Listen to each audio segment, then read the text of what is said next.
ಒಂದು ಮೂವಿ ನೋಡಿದಂಗೆ ಆಯಿತು. ಎಲ್ಲರೂ ಚೆನ್ನಾಗಿದೆ ಸರ್. ಓಲ್ಡ್ ಮೂವಿ ನೋಡಿದಂಗೆ ಆಯಿತು. ಅತ್ತ ನೋಡಿದರೆ ಏನು ಚಂದ, ದೇಸಾಯಿ ಮೂವಿ ನೋಡಿ ಉತ್ತರ ಕರ್ನಾಟಕದ ಅಂದ ಚಂದ. ಸರಿ ಬಾಯ್. ಏನು ಈ ಒಂದು ಸಿನಿಮಾ ಈಗಿನ ಪೀಳಿಗೆಗೆ ಈಗಿರ್ತಕ್ಕಂತಹ ಏನು ಜನ್ರೇಷನಲ್ಲಿ ಹಳ್ಳಿಗಳು ಬಿಟ್ಟು ಏನು ಸಿಟಿ ಸೇರ್ಕೊಳ್ತಾ ಇರ್ತಕ್ಕಂತಹ ಯುವ ಪೀಳಿಗೆಗೆ ಇವತ್ತು ಒಳ್ಳೆ ಮಾದರಿ ಇರ್ತಕ್ಕಂಥ ಸಿನಿಮಾ ಇದು. ಇಂಥ ಒಂದು ಸಿನಿಮಾವನ್ನು ಇವತ್ತು ನೋಡಿ ಎಲ್ಲ ಕುಟುಂಬ ಸಮೇತ ನೋಡ್ತಕ್ಕಂಥ ಸಿನಿಮಾ ಇದು. ಚೆನ್ನಾಗಿ ಎಲ್ಲ ಸೆಂಟಿಮೆಂಟ್ ಸರ್, ಫ್ಯಾಮಿಲಿ ಸೆಂಟಿಮೆಂಟ್ ಇದೆ.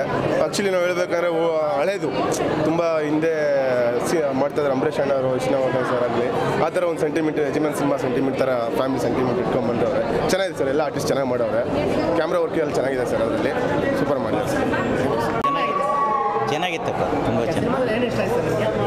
ಹಳೆ ಜಾಯಿಂಟ್ ಫ್ಯಾಮಿಲಿ ಇದ್ದರೆ ಹೆಂಗಿರುತ್ತೆ ಅನ್ನೋದು ಕಾನ್ಸೆಪ್ಟ್ ಚೆನ್ನಾಗಿದೆ. ತುಂಬ ಚೆನ್ನಾಗಿದೆ. ಒಂಥರ ಎಥಿಕ್ಸ್ ಇದೆ ಇದರಲ್ಲಿ. ಒಂಥರ ಜಾಯಿಂಟ್ ಫ್ಯಾಮಿಲಿ ಅಂದರೆ ಹೆಂಗಿರಬೇಕು. ಮತ್ತು ಆ ಹಾಡಲ್ಲಿ ಒಂದು ಕೃಷ್ಣ ನದಿ ಇದೆಯಲ್ಲ, ಅವ್ರ ಬಾಗಲಕೋಟೆದು, ಅದು ಚೆನ್ನಾಗಿದೆ. ತುಂಬ ಚೆನ್ನಾಗಿ ಮಾಡಿದ್ದಾರೆ. ಬಂದರು, ಇದ್ದೀವಿ, ಫ್ಯಾಮಿಲಿನೇ ಇದ್ದೀವಿ. ಚೆನ್ನಾಗಿದೆ ಬಂದಿದೆ. ಎಲ್ಲ ಫ್ಯಾಮಿಲಿ ಹೋಗಿ ಕೂತ್ಕೊಂಡು ನೋಡೋವಂಥ ಸಿನಿಮಾ ತುಂಬ ಸಕ್ಕತ್ತಾಗಿ ಬಂದಿದೆ. ಪ್ರವೀಣ್ ಅವ್ರ ಆ್ಯಕ್ಟಿಂಗ್ ಅಂತೂ ತುಂಬ ಸಕ್ಕತ್ತಾಗಿದೆ. ಆ್ಯಂಡ್ ಅವರಿಬ್ಬರು ಇದೆಯಲ್ಲ, ಈರಾ ಆ್ಯಂಡ್ ಯಾರಿದ್ದಾರೆ, ಆ ಫೈಟಿಂಗ್ ಕ್ಯಾರೆಕ್ಟರ್ ಮಾತ್ರ ಸೂಪರಾಗಿ ಮಾಡಿದ್ದಾರೆ. ತುಂಬ ಇಷ್ಟ ಆಯಿತು. ಎಲ್ಲರೂ ಹೋಗಿ ನೋಡಿ ಅಂತ ಹೇಳ್ಬೋದು. ಸಿನಿಮಾ ತುಂಬ ಚೆನ್ನಾಗಿದೆ. ಫ್ಯಾಮಿಲಿ ಓರಿಯೆಂಟೆಡ್ ಸಿನಿಮಾ, ಫ್ಯಾಮಿಲಿ ಎಲ್ಲ ಕೂತು ನೋಡೋವಂಥ ಸಿನಿಮಾ.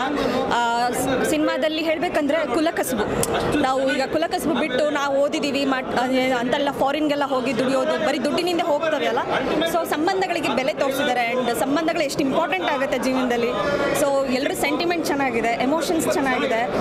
ಎಲ್ಲರೂ ಕೂಡ ಆ್ಯಕ್ಟ್ ಚೆನ್ನಾಗಿ ಮಾಡಿದ್ದಾರೆ. ಒಳ್ಳೆ ಸ್ಟಾರ್ ಕ್ಯಾಸ್ಟಿಂಗ್ ಇದೆ. ಆ್ಯಂಡ್ 100 days ಹೊಡ್ಲಿ ಅಂತ ವಿಶ್ ಮಾಡ್ತೀನಿ. ಮಸ್ತ್ ಇದೆ, ಅವ್ರ ಬಗ್ಗೆ ಹೇಳೋ ಮಾತೇ ಇಲ್ಲ. ವಿಲನ್ಗಳು ಇಬ್ಬರೂ ಚೆನ್ನಾಗಿ, ಚಲುವರಾಜ್ ಆ್ಯಂಡ್ ಪ್ರಶಾಂತ್ ಸರ್ ಇಬ್ಬರು ತುಂಬ ಚೆನ್ನಾಗಿ ಮಾಡಿದ್ದಾರೆ. ಆ್ಯಂಡ್ ಅವ್ರದ್ದು ಒಂದು ಚೇಂಜ್ ಓವರ್ ಆಗುತ್ತೆ ಲಾಸ್ಟಿಗೆ, ಅದು ತುಂಬ ಆ್ಯಕ್ಚುಲಿ ಮನಸ್ಸಿಗೆ ನಾಟೋ ಅಂಥದ್ದು. ಅಂದರೆ ಸಂಬಂಧಗಳನ್ನ ಬಿಟ್ಟು ಆಚೆ ಇರ್ತಾರಲ್ಲ, ಸೊ ಅವರಿಗೆ ಒಂದ್ಸಲಿ ಸಂಬಂಧಗಳ ಬೆಲೆ ಗೊತ್ತಾದಾಗ ಅವ್ರಿಗಾಗೋವಂಥ ಒಂದು ಏನೋ ಚೇಂಜಸ್, ಅಂದರೆ ಅವ್ರಿಗಾಗೋವಂಥ ಎಮೋಷನ್ಸ್ ಅದೆಲ್ಲ ತುಂಬ ಚೆನ್ನಾಗಿ ತೋರಿಸಿದ್ದಾರೆ ಪ್ರಶಾಂತ್ ಸರ್. ಆ್ಯಂಡ್ ಲಾಸ್ಟಿಗೆ ಅವ್ರು ಡೆತ್ ಆಗ್ತಾರೆ ಅನ್ನೋದು ಲೈಕ್ ಅಂದರೆ ಅದಾದಮೇಲೆ ನಮ್ಗೊಂಥರ ಅನಿಸುತ್ತೆ, ಲೈಕ್ ಏನೋ ಚೇಂಜ್ ಆಗಲಿಕ್ಕೆ ಅಂತ ಬಂದಿದ್ರು, ಬಟ್ ಒಪ್ಕೊಳ್ಳಲಿಲ್ವಲ್ಲ ಅನ್ನೋದೊಂದು, ಆ ಥರದ್ದೊಂದಷ್ಟು ಸೆಂಟಿಮೆಂಟ್ಸ್ ತುಂಬ ಚೆನ್ನಾಗಿ ತೋರಿಸಿದ್ದಾರೆ. ಆ್ಯಂಡ್ ಸಿನಿಮಾ ತುಂಬ ಚೆನ್ನಾಗಿದೆ. ಎಲ್ಲರೂ ಬಂದು, ನಮ್ಮ ಕನ್ನಡ ಪ್ರೇಕ್ಷಕರು ಬಂದು ಇಂಥ ಸಿನಿಮಾಗಳನ್ನ ಮುಂದೆ ತರಬೇಕು, ಮತ್ತು ನಮ್ಮ ಕನ್ನಡ ಇಂಡಸ್ಟ್ರಿಗೆ ಒಳ್ಳೇದು ಬಯಸಿ ಆ್ಯಂಡ್ ಒಳ್ಳೆ ವಿಶ್ ಮಾಡಿ. And thank you so much. ನಮ್ಮ ಈ ದೇಸಾಯಿ ಸಿನಿಮಾ ಎಲ್ಲ ಇಡೀ ಫ್ಯಾಮಿಲಿ ಬಂದು ನೋಡೋ ಅಂತ. Thank you so much. ಖುಷಿ ಆಯಿತು.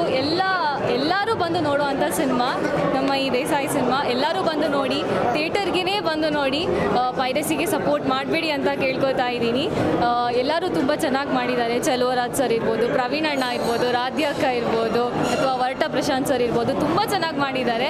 ಹಾಗೆ ನನಗೂ ಒಂದು ಚೆನ್ನಾಗಿರೋ ಕ್ಯಾರೆಕ್ಟರ್ ಸಿಕ್ಕಿದೆ ಅಂತ ಹೇಳೋಕ್ಕೆ ಖುಷಿ ಆಗ್ತಾ ಇದೆ. ಒಳ್ಳೆ ರೆಸ್ಪಾನ್ಸ್ ಇದೆ. Thank you so much.